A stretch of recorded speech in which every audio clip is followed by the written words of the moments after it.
These can be challenging times, but according to Realtor Jeff Landau of Keller Williams, Team 805, the situation is improving. There are ways to address the risks.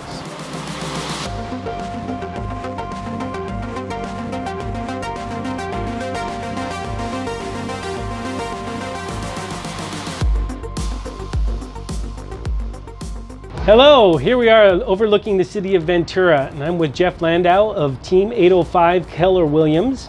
He's a realtor in the area and has experience with both residential realtors and as a residential realtor and helping people with property. Now, this currently, COVID has really affected the way everybody's operating. Of course, people looking for a home have their own challenges.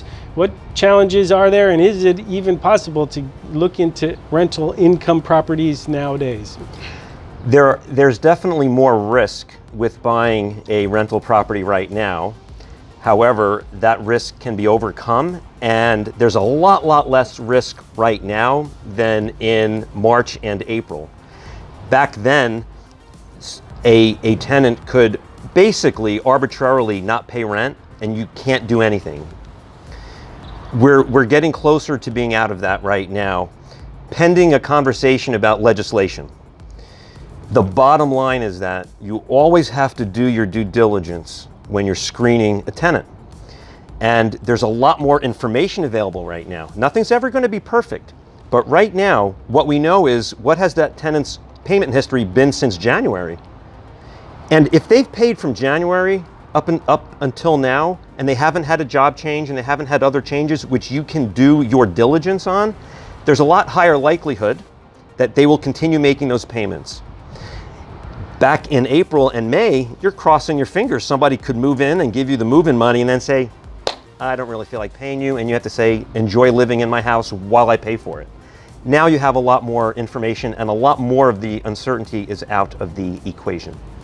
Very good, yes. And so that tenant screening process, is that something that you can help people or have other people that you can work with that can help that type of due diligence?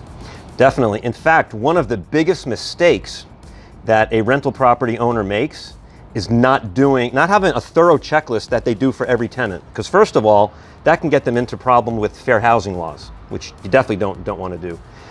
Equally as important, that could affect you as a property owner. So you should always have a checklist of what you're going to do for every tenant. And by being thorough and doing a background check, doing a credit check, getting pay stubs, even getting a couple months worth of bank statements to show how much money somebody has, and you can paint that picture of what that tenant looks like, that's going to give you a lot more information than they looked really nice and they gave me the money for the first month. Because I have seen that, unfortunately. All right, very good. Well, a lot to know, not just about getting into the properties, but how to find the right tenants as well. So if you want some help from Jeff, please let me know. I can put you in contact with him. Thanks a lot. You bet. Thank you.